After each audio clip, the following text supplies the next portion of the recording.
Good morning. I'm Cassie Beckley and I'm the clerk for this subcommittee meeting. I'm pleased to welcome you to this meeting of the subcommittee.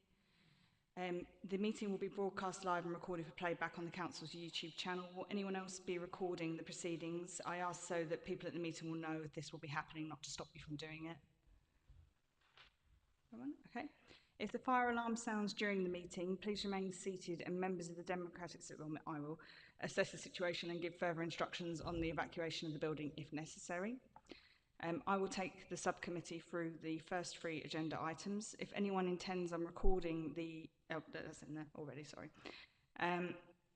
Item 1, there are no apologies that I've been made aware of. Item 2, there are no substitute members that I've been made aware of either. The item 3 is election of a chairman. Can I ask for a nomination, please?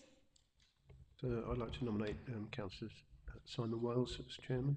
I second the motion.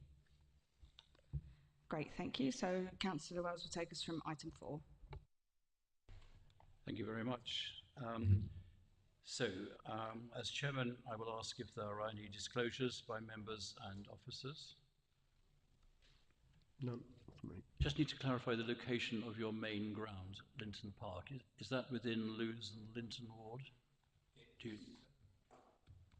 Because that's my ward. I just want to, sorry. The cricket ground's within Linton Park. Right.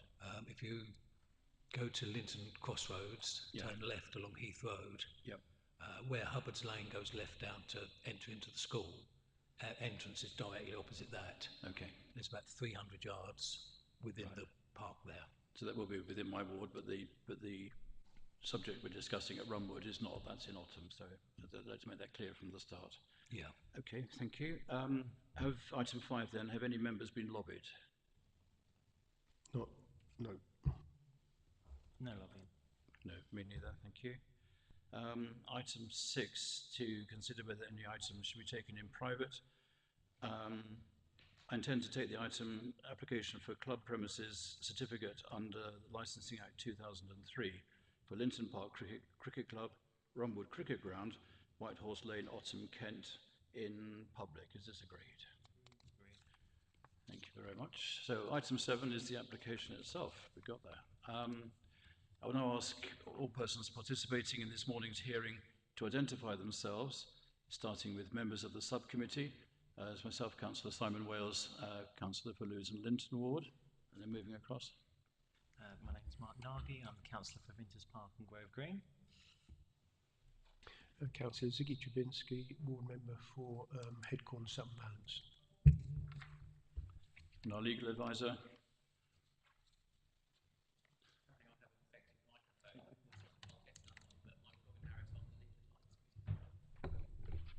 Without the mic, of course, it's not recording.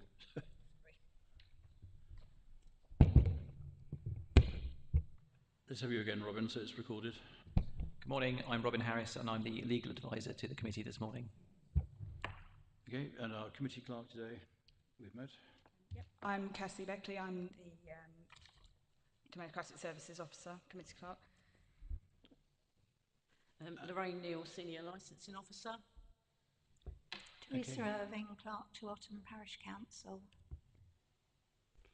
Alan Chard, Parish Councillor, but here personally and independently. Okay, and Mr. Thurkle. Yeah, Nigel Thurkle, I'm Secretary of Linton Park Cricket Club. Lovely, thank you very much.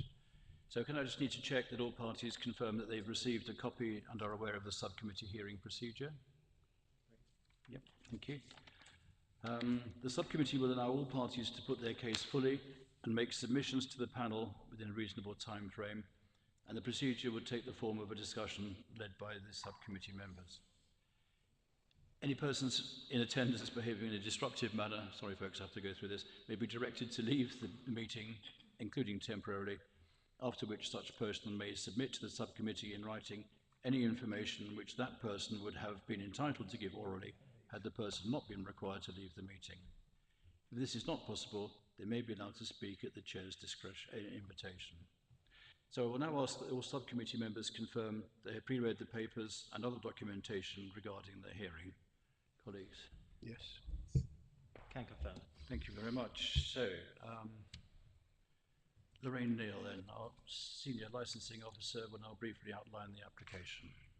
Thanks, Lorraine. Morning, members.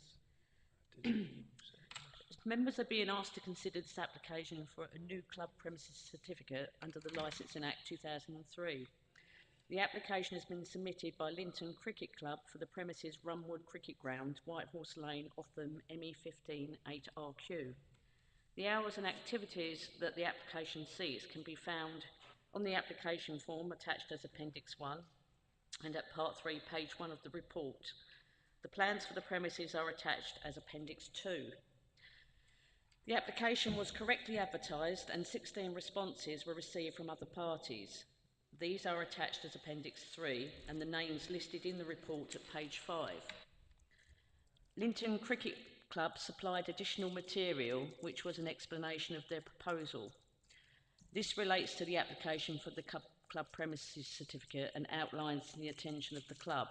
This information was circulated to members and all parties on the 20th of August. After consideration of the application, the Licensing Act 2003 guidance and as statement of licensing policy, members are asked to determine the application, and the options that are available to you are grant as applied for, grant with conditions, exclude any licensable activity or qualifying club activity, or reject the application. Thank you, members.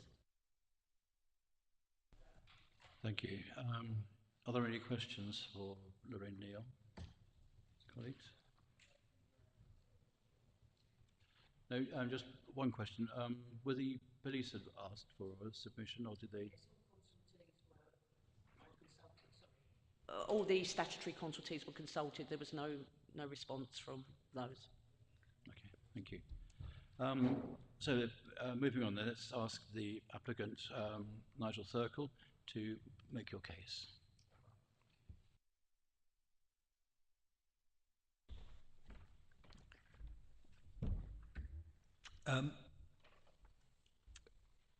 Hopefully the information I've supplied subsequent to the application gives a bit more background to the cricket club and expansion into Runwood Cricket Ground last year when Runwood Cricket Club itself ceased operating. Since then, we have spent a lot of time and effort on the ground, bringing the ground back to good condition, and we've got the playing facilities are good, the changing rooms are good.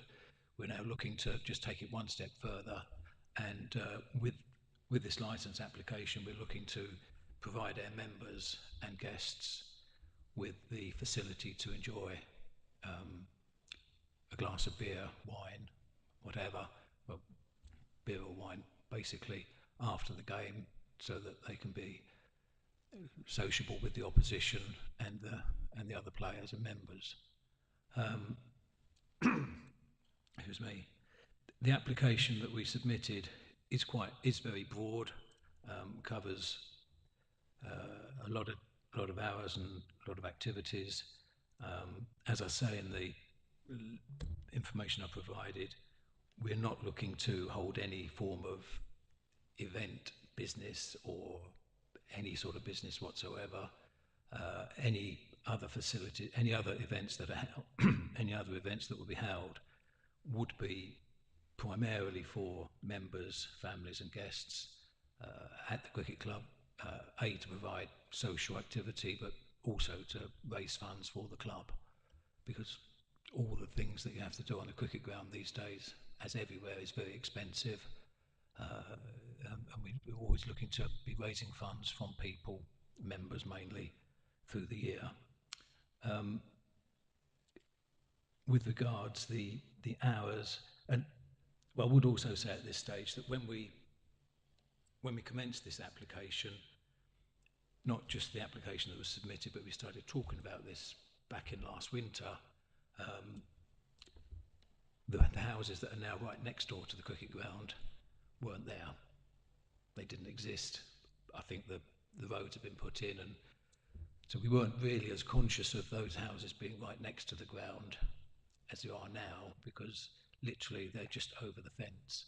from the back of the pavilion, who realised that they are closer than we probably thought, and are aware that we are obviously that activities that we run there could have an effect on our neighbours. I did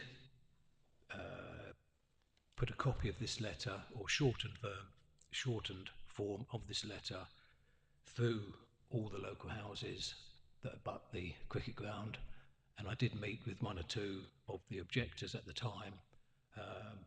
One man who I've had previous dealings with on something completely different.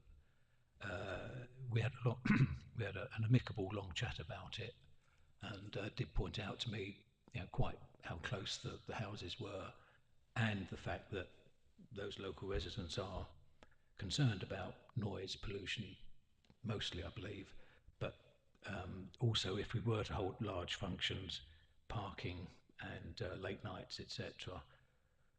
It's not really our intention to hold any or many or any late night functions at Runwood, and something I'm happy to discuss, whether we restrictions of numbers or hours in that respect. I'd be happy to discuss that.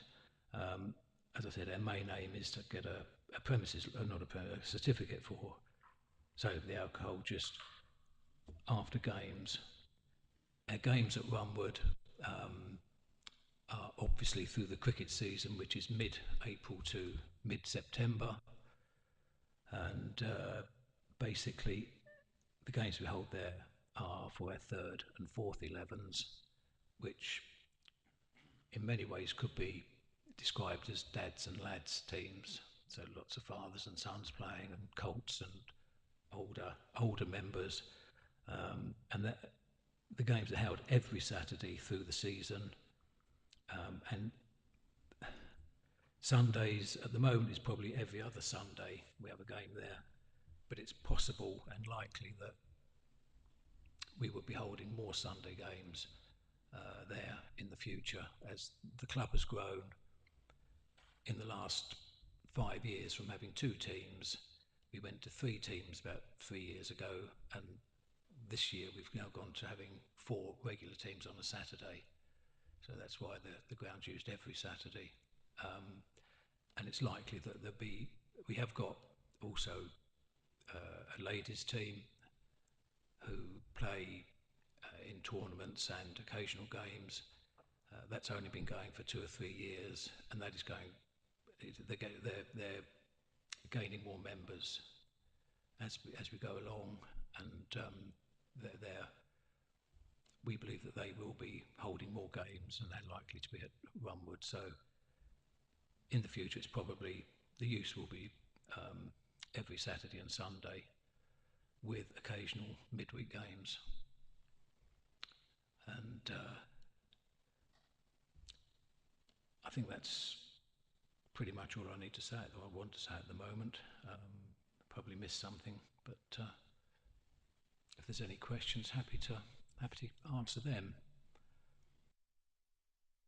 Lovely, thank you very much. I'll go to the panel first. Any questions? Yes, Councillor Dravinsky.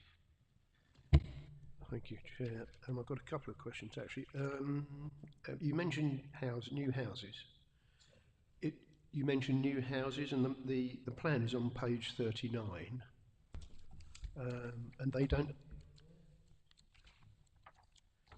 No, they don't. Okay, so are they in sort of... They're in one of those 2 blocks behind the clubhouse there? Yeah, the clubhouse is in the bottom corner there. The nearest houses are located along here. Right, okay. And literally, they've got the usual. Thanks, yeah, okay, thank you. They've got the usual small gardens these days, and they are literally there. There's nothing this side. These are horse fields. That's a wood, and that's the Bearsted football pitch. And second question, if we go to page 35, this is your club rules about membership things. I assume that there is no question you can hire the pavilion out to anyone but a club member? And indeed, do you actually hire it out for private events for club members? We have, with regards Runwood, at the end of last season, mid-September last season, one of our members had a private function at the clubhouse, and that was his church that came there to have a Sunday afternoon meeting function. At Linton Park, I can't remember ever at Linton that we've ever let the ground or pavilion to anybody other than a member. Brings me on to the next one, which is you keep a visitors register, and that visitors register is periodically inspected. So I'd like to know the last time that register was inspected. Do you keep two registers, one for each location? And what you do about it, how you monitor that once you look at it. We've only got one register at the moment because we don't need to have anything at Runwood at the moment, obviously, but there would be a separate register at Runwood. We have a book we keep at Linton, just on we have a counter there for teas basically, but that's where we serve the alcohol as well. There's a book there that we enter in the guests as and when we need to. That's looked at on an irregular basis by the committee ourselves, and we do just try and make sure that when we have guests there that they are entered into the book.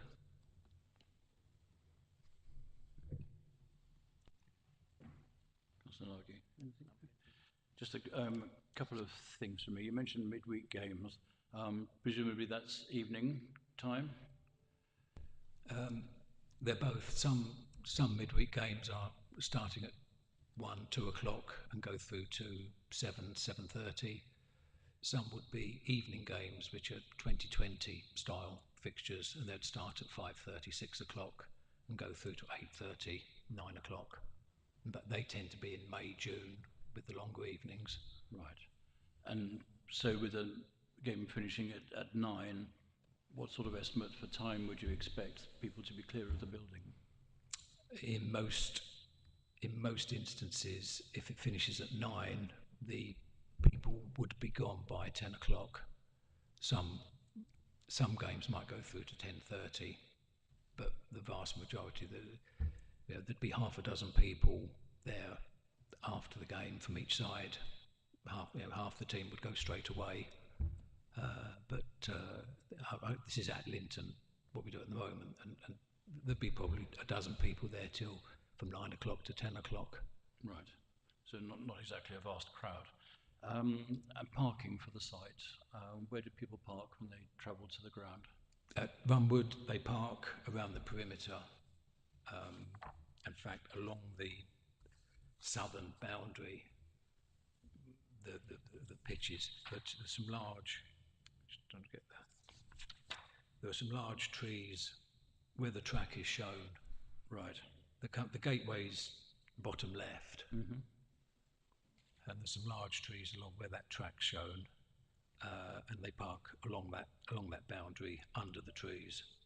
So within your demise? Within our demise, yeah. We have no problem for cricket games on that respect.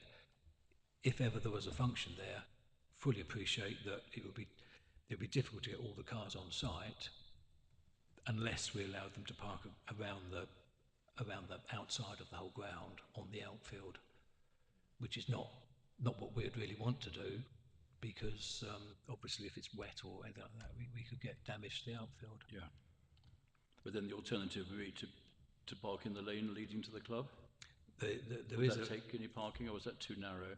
No, there is from the end of our ground, that's shown from the long spike to the left, from there down to Honey Lane, there is a track which is wide enough for people to park up the side, and for cars to pass down, ample room for parked car. And Bearsted Football Club use that track as well. And most Saturday mornings, when they've got their colts through the winter, they will have people parked up the side of that track. Yeah. And there's room for 2 cars to pass down the other side. And you wouldn't envisage having more people there than, say, Bearsted Football Club? Or No. Bearsted Football Club is a very well-run, established football club. And they're quite high up in their leagues. I'm not quite sure where they are, but they are high up in their leagues, and they're a very active club. We're a well-established, reasonable cricket club, but if we ever have large functions, that would be at Linton. Right. And I think I've said in the information that most of our events have 50 to 60 people, occasionally up to 100 people, but not beyond that. Nothing more than that. Okay. And just finally, your procedures for dealing with underage drinkers. They obviously work well in Linton. We haven't had problems there. We've not had a problem. Generally speaking, any underage, the vast majority of underage people will be accompanied by their parents at all times there. There will be some colts playing if there's a colts game, then generally speaking the bar's not open. Weekends, some 16, 17-year-olds will be playing, and as part of the procedures set in by the cricket authorities, the juniors have to be identified on the team sheet before the game starts, so everybody is aware who the juniors are, and it's a matter of self-policing that we make sure that they're not involved in any underage drinking. Yeah. Okay. Thank you very much. So let's turn to Mr. Chard and Mrs. Irving. Do you have any questions for Mr. Thurgood at this stage? Mr. Chard. Yes, I do. Yeah. Well, first I want to clarify something you said about parking on the lane. Yeah. They don't park on the lane, and they shouldn't park on the lane because it's a single track road with a public footpath. Bear in mind that all the paths leading to Rumwood are public footpaths, and you cannot park by that fence and have moving traffic on the other side of parked cars because they interfere with the footpath. I hadn't thought about that, and I apologise. You're quite right. But the Kent County Council have resurfaced the footpath, haven't they? Yeah, well, no, I live. Yeah. The reason I'm here is I live on your boundary. I thought you might. No. Get into in fact, when you get to the end of the pathway, the football club, your pathway there's almost no room for a car. There's just one route. There's a single track, just a piece of tarmac. Well, no room for people to walk down the side if there's a car on it. So it's parking outside your club is a no-no. Right. I believe, and that's fine. No, that's fine. I appreciate that. I think there is a tiny area along the top bit of there where you might get to. Very familiar with it. But I totally take your point, and I apologise if I've misled you there. But we have never had to park down that road. But I do see a lot of parking down that road on a Saturday morning. Well, it's always been a problem with the football club, right? So I don't know who parks there. But I've seen a lot of cars parked down there. Not only is this noise going to appear April to September, the football starts September till April. So people in that area suffer, not necessarily suffer, but put up with noise from the football club or the cricket club all year round. Yeah, I think so the noise from it is valid, I think. Yeah, I think the noise from the cricket club is very limited. Hopefully. Well, they do. No, anyway, they do appeal. That was my first pass to. Yeah, no, I totally accept that. Until you sent that though, your application suggested that up to 5,000 people could turn up 7 days a week between April and September and listen to live music. And that's what we had in terms of the application. And it said that it was so isolated, noise wouldn't be a problem. Now, whoever wrote that obviously had never been to the club. My only defence there is that when we started the application process, those houses hadn't been built. You sure? they've been planned. The plan's been there for years. I'm not saying they weren't planned. I'm not saying that there wasn't evidence that they would be there, but they weren't there at the time. Where the closest houses weren't there when it started. But I do, as I said, we've totally taken on board that they are close, and we don't want to do anything that's going to be too intrusive, especially for those neighbours there.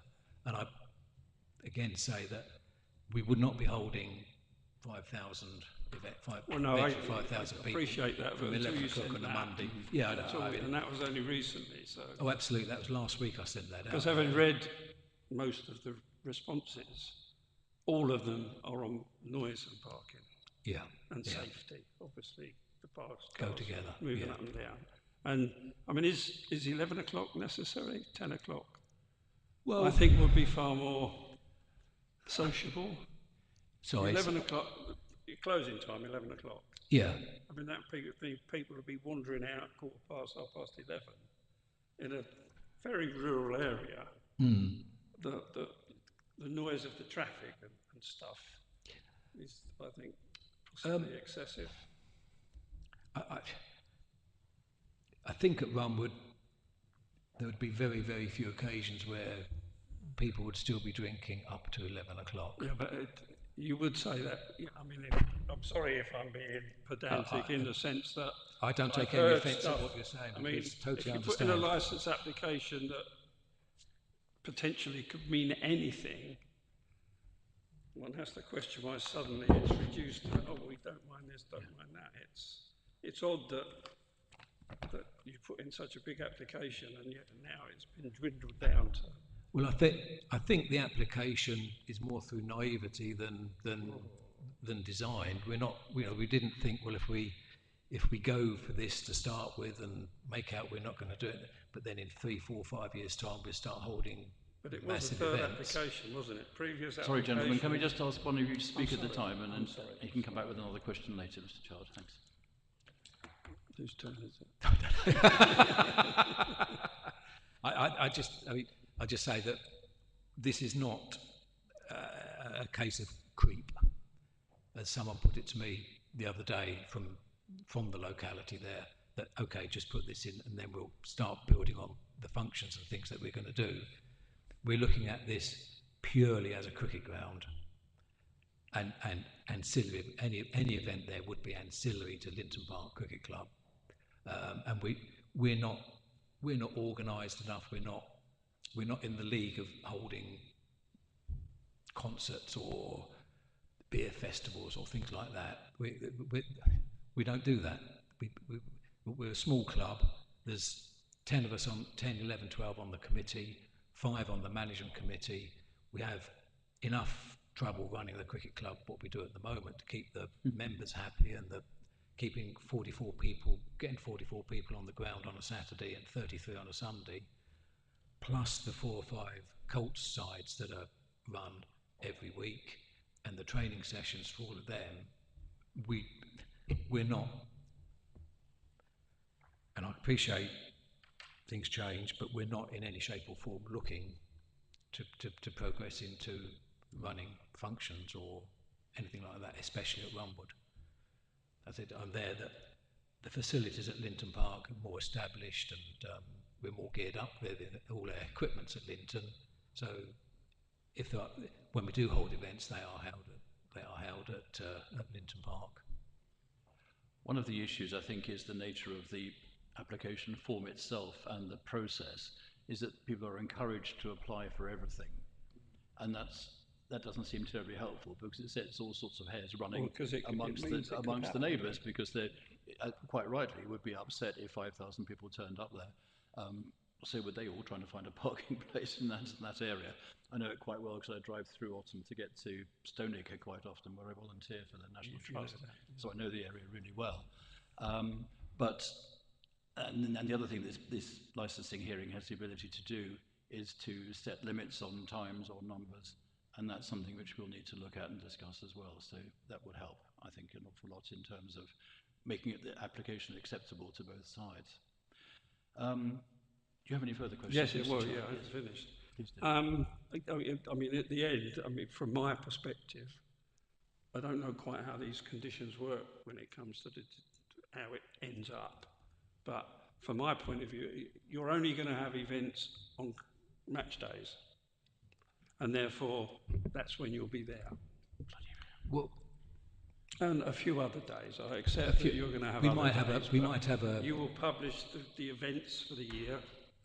And people will know that there will be events on those days. I've got to prepare or rather not have their barbecue that day or whatever. I haven't got a fixture card with me, but in our fixture card we've got a list of events, and there's probably 15 to 20 events there, from all things from the annual general meeting, the annual dinner, and the rest are things such as quiz nights, race nights. We do hold quiz nights and race nights in Baltimore-on-Chelsea Village Institute Club. In the winter, we hold things there. We don't hold anything at, we certainly wouldn't hold anything at Rumwood in the winter. I mentioned we do a walking rally between Christmas and New Year, but that's held at Linton Park, but that's the only thing that's held at Linton out of the cricket season. But we have one live music event at Linton every year. One of their members has got a band, and they've performed at Linton the last couple of years.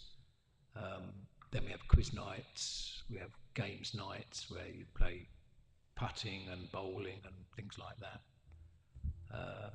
We've recently had a South Africa day because we've got quite a few South African members now, and they come along and they do a barbecue with all their South African delights. It's the general sort of small scale events that you would expect a small cricket club to hold. Okay, sorry. Ready? Can I just bring Councillor Trubinski in on that point? Yeah, just something on there. Could you turn off your microphones, please? Oh, sorry. Just in between, yeah, thanks. I just want to say, just to clarify that, you've got, you said 15 to 20 events, and I suddenly went, oh, cool, actually that sounds quite a lot. But they won't be all at this Rumwood cricket ground, will they? You'll have some there, maybe. So how many would you actually think that you would be having at Rumwood cricket ground? I don't think that we'll be using Rumwood more than once or twice a year for any sort of club event. As I've said before, all our facilities at Linton, there's acres of parking in comparison at Linton as there is to Rumwood. We're based at Linton. Most of our members are closer to Linton. This day and age, obviously, people do travel further. It's not just a village club anymore. There's no such thing as just a village club. But yeah, we're based at Linton, and that's where we all base our main events. Thank you. Mr. Charles, anything else? I mean, from my point of view, I would be happy, not necessarily you're going to make me happy, if the hours were reduced to 10 o'clock, that you only had events on match days, and these will be previously communicated, and that you won't park outside of the Rumwood cricket ground.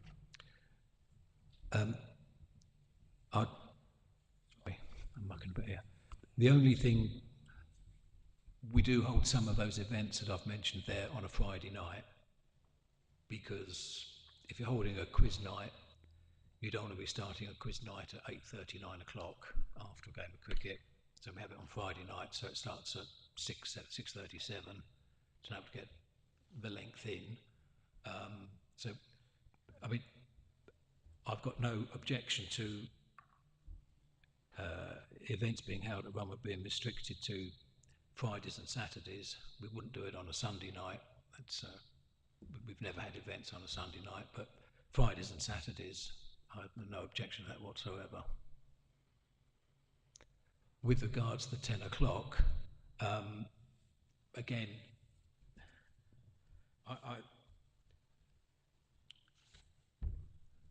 I would prefer to leave it at 11 o'clock, but if the committee are concerned with hours, I think 10:30 would cover us sufficiently well.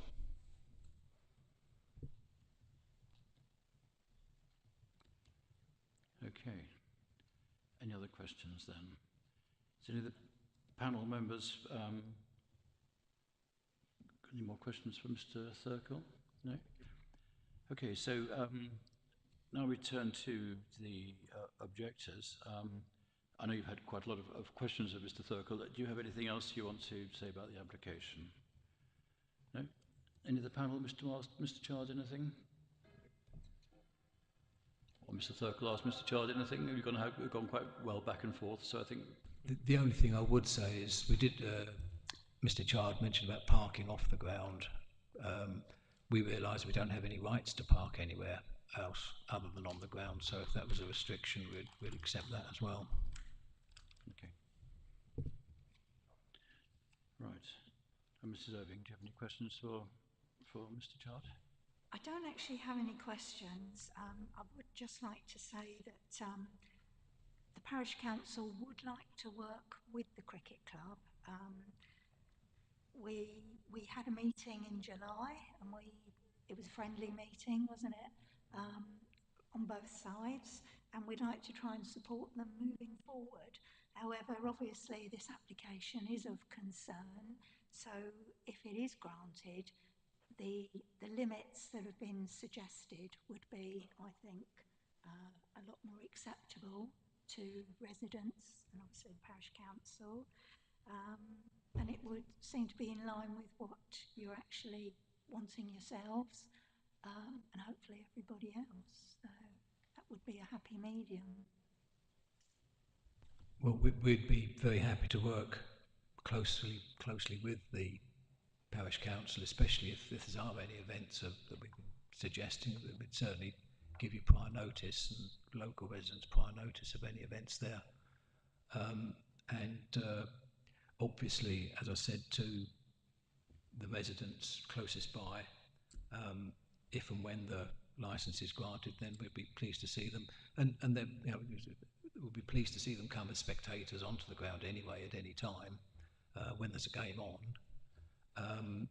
and we'd get them to sign the guest register as soon as they came in, and have a drink with them. Thank you. Any of the panel members got any questions for Mrs. Irving? No, thank you very much. Anything else, Mr. Thurkell, for Mrs. Irving? No? Mr. Chard? No, thank you.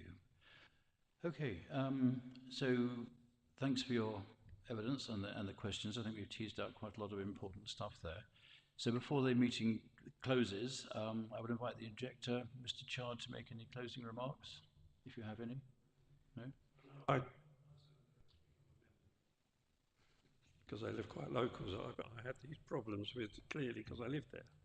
So yeah, so if everything's been heard and hopefully conditions applied that meet everybody, yeah, then I'm happy with that. Okay, well that's really why we have these negotiations and these hearings, to sort that out. Mrs. Irving, any further comments or closing remarks? No, nothing from me, thank you. Okay, and anything further from Mr. Thurkell? I've got nothing further to say, thank you. Thank you. And just finally, if the subcommittee members have any further questions they wish to ask? No. Okay. And then, Robin, do you have can you confirm if there are any further matters to be raised or resolved before this hearing is closed?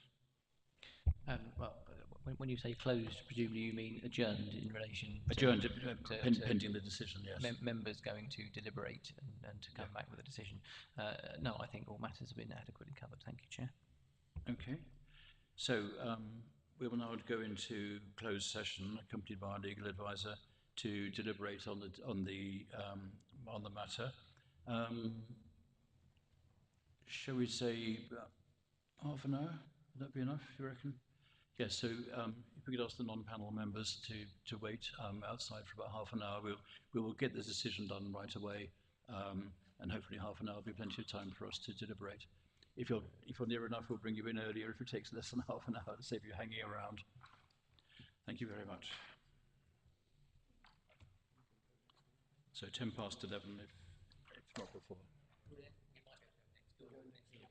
Do we go next door? Oh, we leave, do we? Oh, should we? Yeah, normally we head out and then come back. Do we? The other times I've done it, we've stayed and they've gone. Oh, okay. Right.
Okay, well, good morning again. Thank you for waiting while the subcommittee deliberated.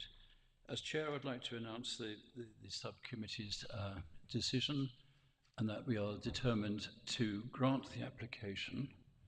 We considered that the condition offered in respect of events being non-cricket events or non-cricket activities only occurring on a Friday or Saturday evening would be appropriate and the necessary condition to add in order to prevent public nuisance.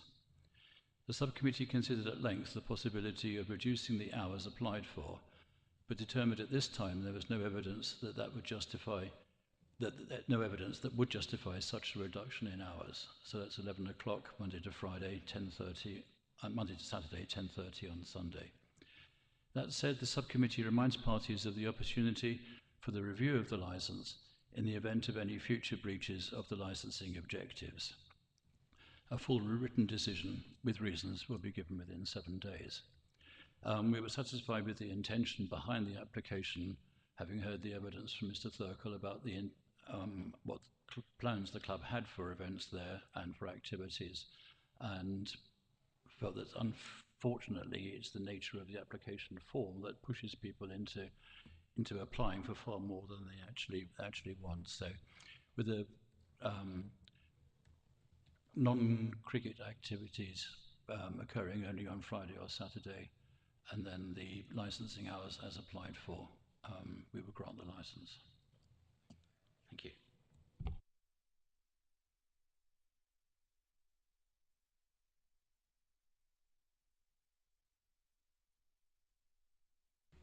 I'd like to make an administrative point, if I may, Mr. Chair.